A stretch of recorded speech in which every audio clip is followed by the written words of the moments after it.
are welcome to the Principles of Marketing class. We are the last but one session of Unit 6, which talks about personal selling. Session objectives. By the end of this session, you should be able to explain the meaning and rules of personal selling, describe the different types of selling jobs, then discuss the steps in the selling process. Personal selling definition.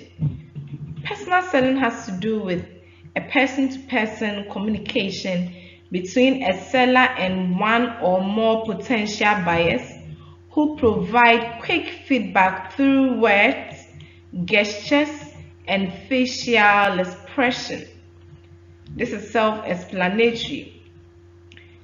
Personal selling enables the seller to tailor the message and obtain a quick response from the customer. Customer communication is more precise in personal selling than in advertising. This is because personal selling has to do with a face-to-face interaction with the customer. However, the total number of people which are being reached during advertising are more than the number of people you could reach through personal selling.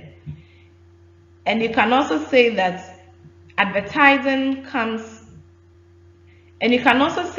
with personal selling, the cost per contact is much higher than that of advertising. The number of time you would spend talking to 10 people cannot be compared to the number of people you could reach in a minute through advertising. Even so, because of personal selling adaptability and personal nature, it kind of has a persuasive impact, and this could lead to a greater. Even so, because of its adaptability and personal nature, personal selling's persuasive impact is much greater than that of advertising. Advertising is persuasive, but it can't be compared to personal selling. During advertising, people can choose to listen or not. But when you are selling a product personally to a customer, the rate at which the customer will respond positively to the product or to the marketer is way better than the rate at which a customer would respond to an advertising activity. Types of personal selling. The sales jobs can be classified into three types. We have the order getters, we have the order takers, and the support service personnel. We will take them one after the other. Order getters aggressively look out for possible buyers, inform them of the firm's product, and then persuade them to make a purchasing decision. They are very, very aggressive in nature, and once they persuade you to purchase a product, you will end up purchasing it. Order getters must know their firm's products very well, understand the needs of the potential customers so that you can hit on the needs of the customer to win them to purchase the product. They need to be familiar with the customer's possible use of the product and be aware of what competitors are up to so that you can communicate the right information to the customer.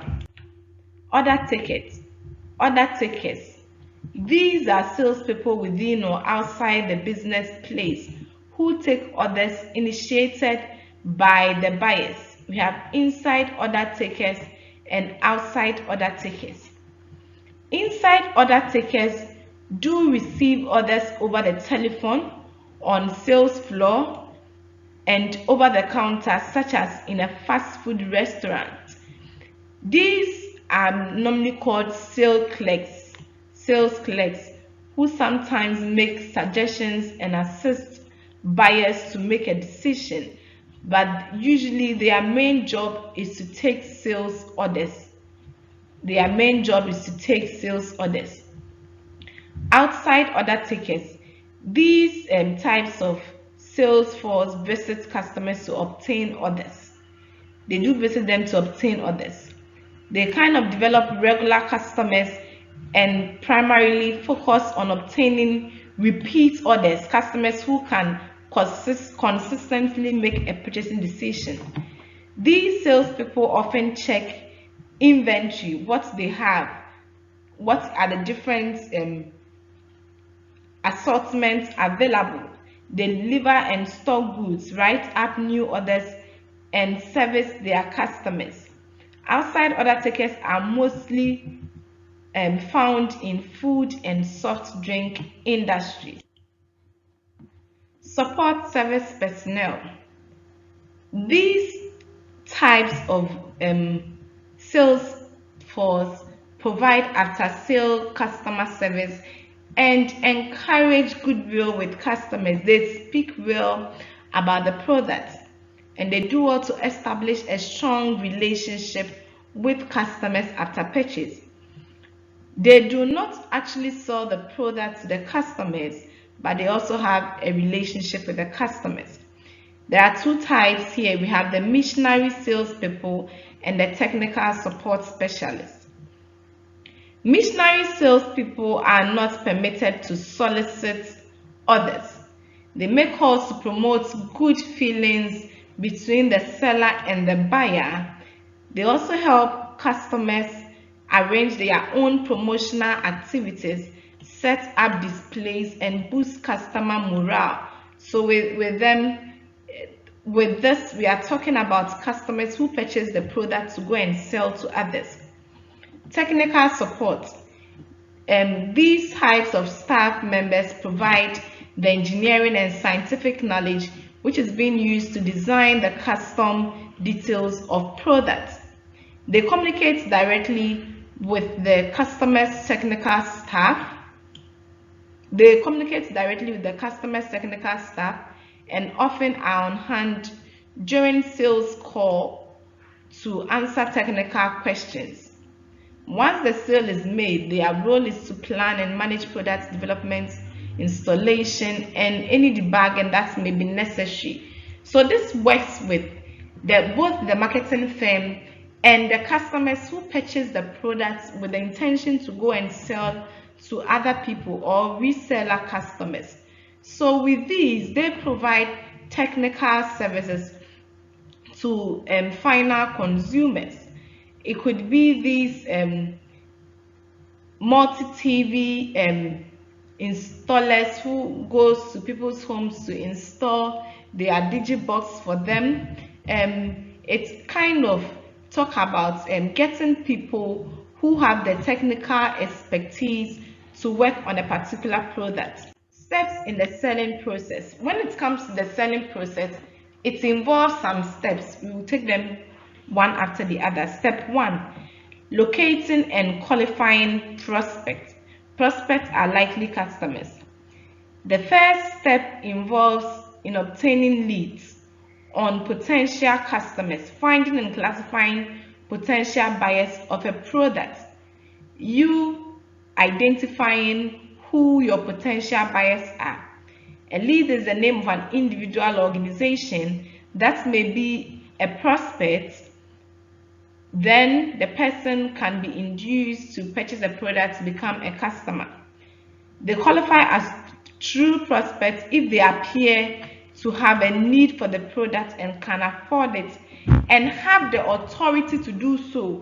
Somebody may have the money or may have the means but may not have the authority to do so, especially, for example, a child who is, let's say, 5 years. Such person is not a lead. He's in a better position to purchase your product but does not have any authority to do so. Good industrial salespeople can be especially creative in their search for prospects.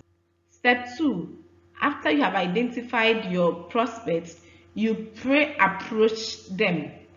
Before contacting a prospect, salespeople must prepare for the contact by becoming knowledgeable about the product being sold. Before you can go out there to meet a potential customer, you need to know much and the inside out of the product you are selling. They also gain some insight into the nature of the prospect. So the salesperson would also probe further to know more about the prospect. Successful, highly motivated salespeople accumulate facts that will be helpful when they appeal to prospects. So you don't just go, you accumulate facts about the prospects before you go to them to speak to them. Because anytime you talk to somebody and you seem to know the person's name or the background of the person, such person gives you an attention. The facts include the prospect's age, position in the company, lifestyle, and personal traits. This could help one or a marketer to know the type of product which is going to be sold to the prospect. Step 3, the approach. The approach. Every first impression is a lasting impression. So before you go to meet somebody, you need to prepare your words thoroughly, because how you present yourself at the very first time would be used to describe you. Salespeople must pay strict attention to creating an appropriate image for the customer. To gain customer confidence, salespeople must also be professional, courteous, and concerned. They must be of high confidence and believable. For you to gain so much confidence from a customer, there's a need for you to be highly professional about what you are selling. You need to be courteous, speaking to the customer in a well manner, and you need to show concern about the customer. You need to exhibit some level of confidence to demonstrate to the customer that you know what you are selling. In the initial meeting, salespeople must grab the customer's attention and interest. So in the initial meeting, there's a need for salespeople to put together their words rightly. Many salespeople get attention by starting out by asking a question. Aren't your information processing needs important enough to support a product? This is when a salesperson is going to sell a processing part to a customer. So you can put the question up in a very nice way. Don't you think you need a nutritious product to take in?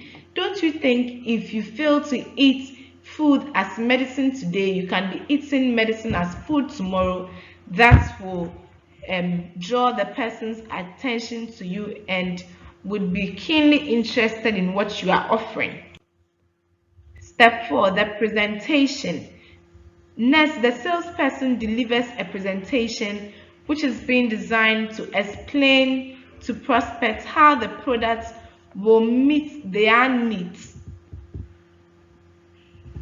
Next, the salesperson delivers a presentation of the product which is designed to explain to the prospect how the product will meet the needs of the prospect. To achieve the desired learning and avoid any misunderstanding during the presentation stage, good salespeople use the tools of effective personal communication. Some salespeople adopt presentation slides, some go in for video decks which could be played for the prospect to know what actually the product entails, and some go in for models and demonstrations. Some even go to the extent of presenting samples to the prospect so that the prospect can make a buying decision. Some salespeople bring along laptop computers so they have access to data as they respond to customers' questions. Some even end up sending the questions to the organization when there is a need for that. Step 5, handling objections. Let me ask you this question. After you have spent so much minutes or time with a prospect presenting your product in a very well manner, and after that the prospect says, no, I am not interested, what do you do? Let us look at it. Handling objections. Often a prospect will raise objections during the sales presentations. Such objections show where there is a mismatch between what is wanted and what is offered. Sometimes you will talk, and what you will hear from the prospect is that I don't like the product. And this makes you to probe further. Why don't you like the product? You get to know the gap which is in between the customer's needs and what you are going to offer. They provide a chance for the salesperson to highlight additional product benefits or re-emphasize product features that are important to the buyer. There are so many ways to handle objections. Let me use myself for example. After I have made a presentation on my product to you and you ask me, so why do you think I should buy this shuttle? That is when you put me on a higher platform. You give me the bigger platform to express myself, to talk to you how the product comes in its nutritious and delicious taste, and also how it is locally made without any other preservative, and why you should go in for something which is quality other than quantity because of good health. The method used to handle objections depends on the situation, but the most common one seems to be yes, what you think is right, but my product is this and that. Or there can be an indirect beautiful denial approach. Indirect beautiful denial approach. So let's say I bought some shit from the market shelf, it was very bad, blah blah blah. So you can talk about the fact that yes, it was very bad, but trust me, my product offers you something better, because we don't only think about what we are getting from the customer, but we think about serving the customer with what he or she needs exactly. Step 6, closing. Step 6, the closing. The focal point of the sales presentation is the closing, the point where order is actually secured. Many salespeople have difficult closing. After, let's say, they have been objected, they wouldn't know how to close the presentation or the selling process. Most are afraid that the prospect will say no or probably fail to ask for the order. Besides, one thing every marketer should know is that your product is not meant for everyone. So not everyone you go outside there to talk to will end up being interested in your product. Marketers need to look at this. Among the closing techniques used are the following. 1, closing on a minor point. Thus, would you like the shuttle with mild pepper or hot pepper? You don't ask, will you buy or not? Another option is offering special incentive. If you gain a contract for home heating oil delivery today, I can give you a new buyer reward of 250 gallons at no extra charge. If you purchase the shuttle today as a new prospect, I can offer you a 10% discount. You are offering special incentive. Then the other one is asking for the order. Do you want to buy this now? So one thing you should avoid is, will you buy it or not? You give the person room to say no. So you ask the person, would you want to try it now, or I should bring it in a later date? Step 7, follow up. Like all marketing tasks, a sales does not mean that the job of the salesperson is over. Follow up ensures the customer's complete satisfaction. After the prospect have purchased your product and has become the customer, there's a need for you to follow up to see whether the product met his or her needs, whether the product met his satisfaction, or whether the customer was delighted about the product. Checking back with the buyer gains goodwill for both the salesperson and the organization. The buyer will begin to think that this person wasn't only interested in my money, but was also interested in my welfare. Often, purchases need to be adjusted. For example, when buyers forecast their needs incorrectly, often purchase needs to be adjusted. For example, when buyers forecast their needs incorrectly, some buyers raise their expectations so much that they tend to be dissatisfied when a product is being offered to them. There is a need for adjustment. Sometimes instruction in the installation or use of the product is very necessary to the buyer. The follow-up step can also lead to new prospects. Following up on sales helps create lasting relationships that increase the likelihood of a repeated sale. As and when you follow up on the buyer to ask of the purchase he or she made, the buyer would end up showing more interest in the product just because you have checked up on him or her. Some buyers specifically purchase for a product, or they repeat orders just because of how nicely they were being treated. This brings us to the end of the selling process. In summary, we've learned that personal selling enables the seller to tailor the message and obtain an immediate response. Sales job can be classified into three types. We have the order getters, the order takers, and the support service personnel. The process of personal selling takes place in 7 steps. This brings us to the end of this session. I would see you at the last session in the last unit. Thank you.